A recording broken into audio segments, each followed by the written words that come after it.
마태복음 5장 1절부터 3절까지입니다. 예수님의 말씀과 가르침.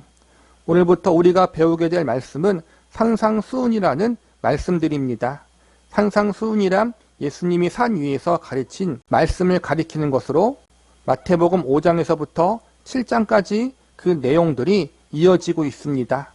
산상수훈 안에는 팔복을 비롯해 기도와 금식에 대한 가르침, 염려와 하나님의 섭리에 대한 가르침 등 하나님 백성들의 삶의 모습과 삶의 원리가 어떠해야 하는지에 대한 말씀들이 기록되어 있습니다. 교회를 다녀본 사람이라면 많이 들어본 말씀 구절들. 오른손이 하는 것을 왼손이 모르게 하라. 내일 일은 내일이 염려하게 하라. 구하라 그리하면 너희에게 주실 것이다. 너희는 먼저 그의 나라와 그의 의를 구하라. 등등의 말씀들이 이 산상수훈에 기록된 말씀들입니다. 오늘 우리가 배울 말씀은 산상수훈의 말씀이 시작되는 첫 부분입니다. 이 말씀이 어떠한 상황에서 어떻게 시작되었는지, 그리고 맨 처음 하신 가르침은 무엇이었는지 알 수 있는 부분이 오늘 본문의 말씀들입니다. 본문 1절 말씀을 보시기 바랍니다. 예수께서 무리를 보시고 산에 올라가 앉으시니 제자들이 나아온지라. 여기서 보니까 예수님과 제자들이 계신 곳에 많은 사람들이 무리를 지어 따라왔다는 것을 알 수 있습니다. 지금 예수님은 사람이 많은 도시나 마을에 계신 것이 아니라 사람의 인적이 드문 도시 외곽 혹은 마을 바깥쪽에 계신 것으로 여겨집니다. 그런데 예수님이 이곳에 계신다는 소문이 퍼지자 많은 사람들이 예수님을 찾아온 것입니다. 예수님은 그분 자신을 찾아온 많은 무리들의 사람을 보셨고 근처에 있는 산 위에 올라가 말씀들을 가르치시기 시작하셨습니다.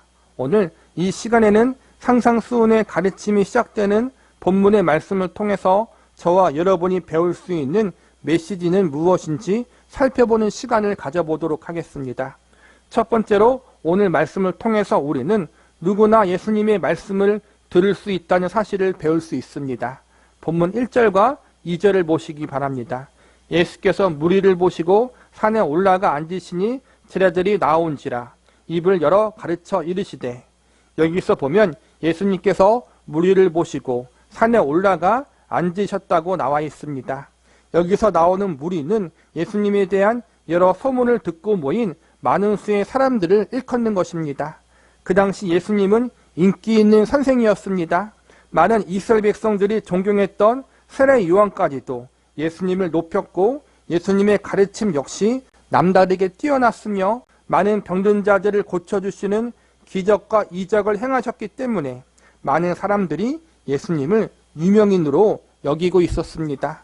그래서 어떤 이들은 예수님이 어떻게 생겼는가 보고 싶어서, 또 어떤 이들은 예수님의 가르침을 듣고 싶어서, 또 어떤 이들은 혹시나 예수님이 신비한 기적과 이적을 행하실까 궁금하여 예수님이 계신 곳으로 찾아왔습니다. 서로 각자의 여러 이유와 목적을 가지고 저마다의 기대를 가지고 예수님을 찾아왔는데 이러한 이들을 가리켜 성경은 무리라고 표현했습니다. 사실 이렇게 모인 무리들은 예수님에 대한 순전한 믿음이나 거룩한 기대를 가졌기보다는 개인적인 관심이나 세속적인 기대와 목적 때문에 모였다고 할 수 있습니다. 그러나 예수님은 그들이 잘못된 기대와 생각을 가지고 있었지만 그들을 쫓아내지 않으셨습니다. 지금 모여있는 많은 무리의 사람들의 마음속을 다 알고 계시며 대부분 그들의 마음의 동기가 옳지 못하다는 사실을 알고 계셨음에도 불구하고 그들을 위해서 말씀을 전하시고 가르쳐 주셨습니다. 이처럼 예수님의 말씀을 누구나 들을 수 있다는 것은 매우 축복된 일입니다. 왜냐하면 예수님의 말씀이 결국 그들에게 있어서 구원의 말씀이 될 수 있기 때문입니다. 예수님은 가난한 자들이나 못 배운 자들이라고 해서 부족하고 연약한 자라고 해서 사람들을 차별하지 않았습니다. 심지어 그 당시 죄인이라고 여겨졌던 세리와 창기들을 멀리하지 않으셨습니다. 또한 반대로 부자나 학식 있는 사람들에게도 언제나 열려 있으셨습니다. 예수님을 대적했던 바리새인이나 서기관들에게도 하나님 말씀을 전하여 주시고 선포하여 주셨습니다. 그래서 우리는 예수님의 말씀은 누구에게든지 차별이 없는 말씀이라고 할 수 있습니다. 예수님의 말씀은 곧 하나님의 말씀과도 같았습니다. 하나님의 말씀, 예수님의 말씀에는 차별이 없습니다. 성별, 민족, 인종, 종교, 사회적 지위나 위치, 그 어떠한 것도 차별을 두지 않으시고 원하는 자는 누구든지 들을 수 있습니다. 하나님 말씀, 예수님의 말씀이 차별이 없다는 것은 다른 말로 복음의 말씀에는 차별이 없다는 의미와도 같습니다. 복음의 말씀에 차별이 없다는 것은 누구나 이 말씀을 듣고 하나님을 믿고 예수님을 영접하는 것이 하나님의 선하신 뜻이고 예수님이 원하시는 뜻이라는 것입니다. 복음의 말씀은 민족이나 인종, 성별, 인간이 가지고 있는 그 어떠한 조건과 환경에도 차별을 두지 않고 있습니다. 동시에 어떤 시대 속에 살았든지 어떠한 민족 가운데 태어났든지 복음의 말씀이 없이는 아무도 하나님을 온전히 알 수 없고 예수님을 온전히 영접할 수가 없습니다. 즉 구원을 받을 수 없다는 것입니다. 이상한 이단들 같은 경우 하나님이 환상과 꿈으로 나타나 사람들을 구원하신다는 주장을 하기도 합니다. 심지어 교회 안에서도 사역자들 안에서도 이러한 이야기를 하는 사람들도 있습니다. 그러나 성경은 분명히 이렇게 가르치고 있습니다. 로마서 10장 14절과 15절 말씀입니다. 그런즉 그들이 믿지 아니하는 일을 어찌 부르리요 듣지도 못한 일을 어찌 믿으리요 전파하는 자가 없이 어찌 들으리요 보내심을 받지 아니하였으면 어찌 전파하리요 기록된 바 아름답도다 좋은 소식을 전하는 자들의 발이여 함과 같으니라. 예수님을 영접하고 구원에 이르는 믿음은 언제나 정확한 복음의 말씀, 복음의 내용을 전달받아야 하는 것입니다. 이 일을 하나님이 천사에게 맡기지 않으시고 또한 다른 수단과 방법을 사용하지 않으시고 오직 사람을 통하여 전달되도록 계획하시고 작정하셨습니다. 그러므로 성도의 가장 중요한 사명 중 하나는 하나님 말씀, 예수님 말씀, 복음의 말씀을 전하고 가르치는 일을 잘 감당해야 하는 것입니다. 저와 여러분 모두 이 사명을 잘 감당할 수 있는 성도들이 되기를 바랍니다. 두 번째로 오늘 말씀을 통해서 우리는 아무나 예수님의 말씀에 바르게 응답하는 것은 아니라는 사실을 배울 수 있습니다. 예수님의 말씀, 하나님의 말씀은 가난한 자이든 부자이든 잘난 사람이든 못난 사람이든 차별이 없습니다. 누구든지 원하면 말씀을 들을 수 있습니다. 그러나 중요한 것은 누구든지 예수님의 말씀을 들을 수 있지만 아무나 그분의 말씀에 바르게 응답하는 것은 아니라는 것입니다. 본문 1절과 2절 말씀을 다시 보시기 바랍니다. 예수께서 무리를 보시고 산에 올라가 앉으시니 제자들이 나아온지라 입을 열어 가르쳐 이르시되 여기서 보면 크게 대조되는 두 종류의 사람들이 나옵니다. 하나는 무리이고 하나는 제자입니다. 예수님은 예수님을 찾아온 무리들과 예수님 곁에 있던 제자들을 향하여 하나님의 말씀을 가르치시기 시작하셨습니다. 예수님을 보기 위해서 모인 무리들이나 예수님 곁에 있던 제자들이나 모두 예수님을 알고 있었고 예수님의 말씀을 들을 수 있었습니다. 심지어 예수님 앞에 나올 수도 있었습니다. 그런데 예수님을 보기 위해서 모인 무리들과 제자들 사이에는 분명한 차이가 있습니다. 그 차이는 바로 예수님의 말씀에 어떻게 반응하느냐 하는 것입니다. 대다수의 무리들은 예수님의 유명세 때문에 예수님에 대한 소문 때문에 예수님 앞에 나온 사람들입니다. 예수님이란 사람이 말씀을 잘 가르친다. 예수님이란 분이 기적과 이적을 행한다. 이러한 소문들을 듣고 너무나 놀랍고 궁금해서 예수님 앞에 나왔던 것입니다. 한마디로 예수님에 대한 대중적인 관심, 그분에 대한 여러 이슈들에 대한 호기심이 무리들이 예수님 앞에 나오게 된 주된 이유였던 것입니다. 예수님을 하나님의 아들이자 그들의 구세주로 믿었기 때문에 말씀을 들으러 나온 것이 아니라는 것입니다. 이와는 반대로 지금 제자들이 예수님 앞에 나와 말씀을 듣는 이유는 말씀하시는 예수님이 하나님의 아들이시고 그들 자신의 구세주이심을 믿었기 때문입니다. 가르치시는 분도 동일하고 메시지의 내용도 동일하지만 한 부류는 이 메시지를 그냥 좋은 말씀, 선한 교훈 정도로만 받아들였고 또 다른 부류는 이 메시지를 하나님의 말씀이요 생명의 말씀이라고 믿고 받아들인 것입니다. 그러므로 복음의 말씀은 모든 사람을 위한 말씀이고 누구든지 들을 수 있는 말씀이지만 아무에게나 받아들여지지 않았습니다. 하나님이 베푸신 구원의 은혜가 너무나도 크고 풍성하고 넉넉하여 세상 모든 사람들을 구원하기에 충분하지만 사람들의 마음이 완악하여 하나님의 구원의 은혜를 거절하고 거부하는 것과 같은 이치인 것입니다. 오늘날 우리들도 마찬가지입니다. 오늘날 대한민국에 살고 있는 사람치곤 복음의 말씀에 대해서 들어보지 못한 사람은 아무도 없을 것입니다.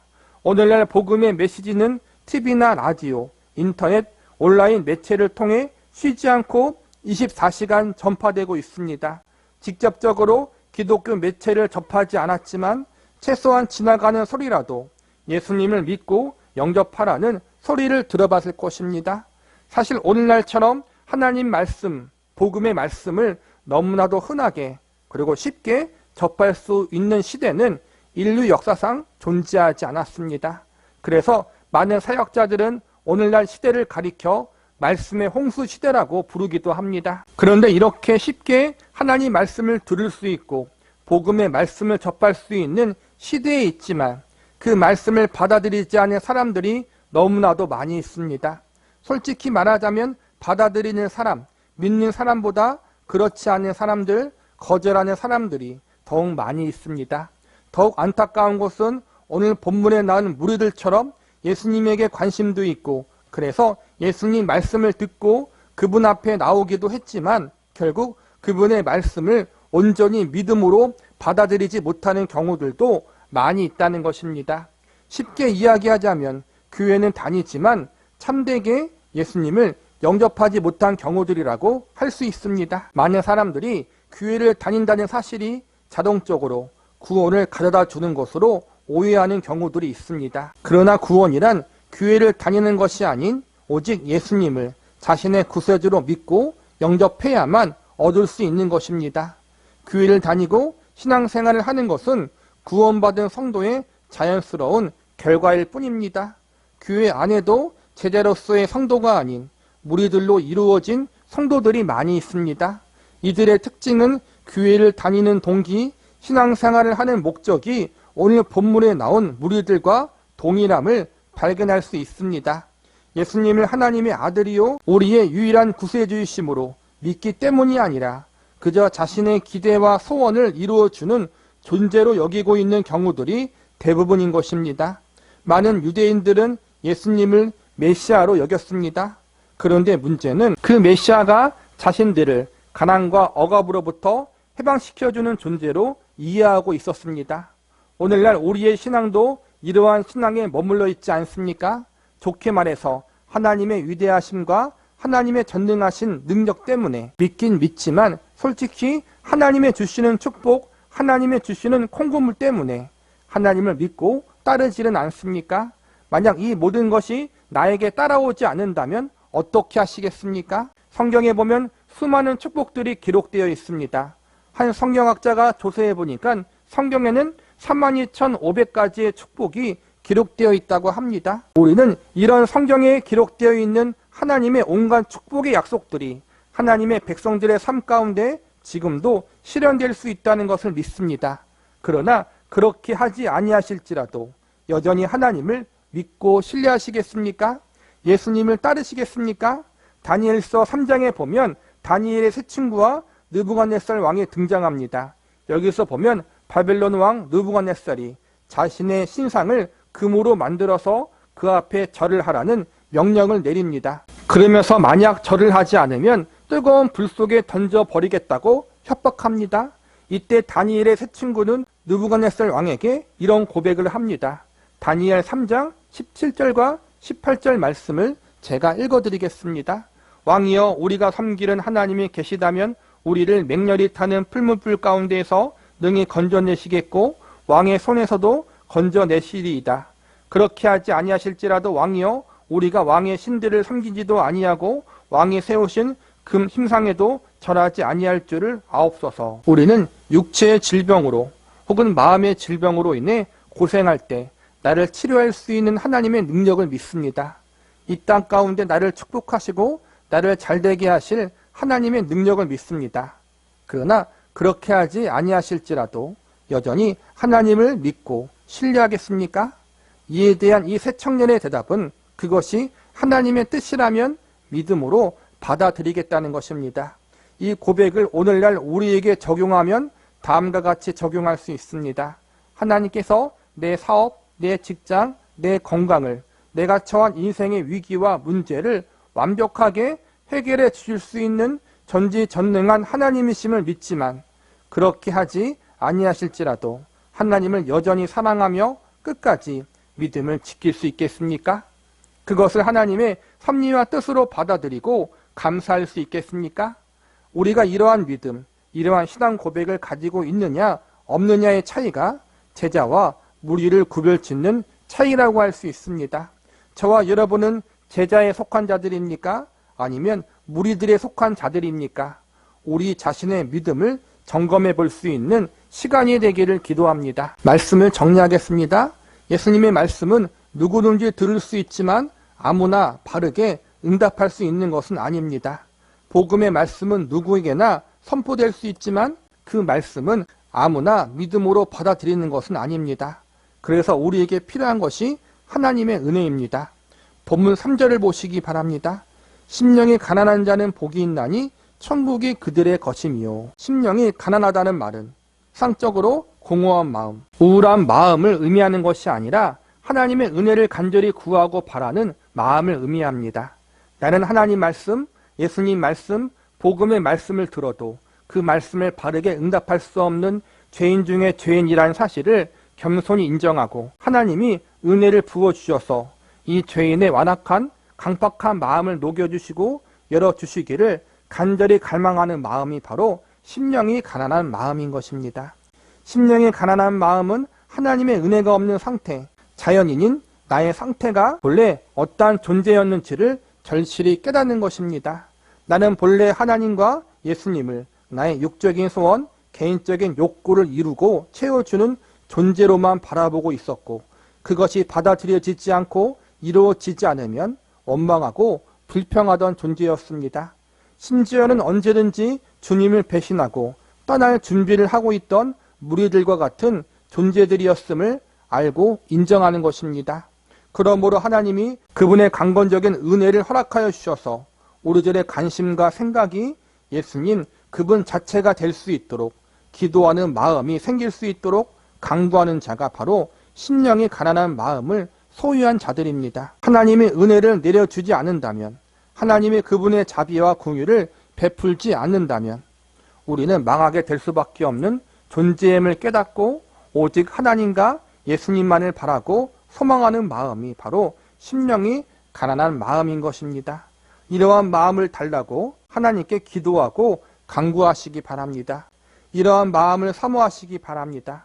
저와 여러분이 이 마음, 이 하나님의 은혜가 아니면 안 된다는 마음, 예수님의 대속의 은혜가 아니면 나는 살아갈 수 없는 존재라는 사실을 아주 절실히 아는 마음, 그러므로 예수님만을 구하고 사랑하고 그분만을 유일한 소망으로 삼고 살아가고자 하는 이 심령이 가난한 마음을 소유할 수 있기를 간절히 기도합니다.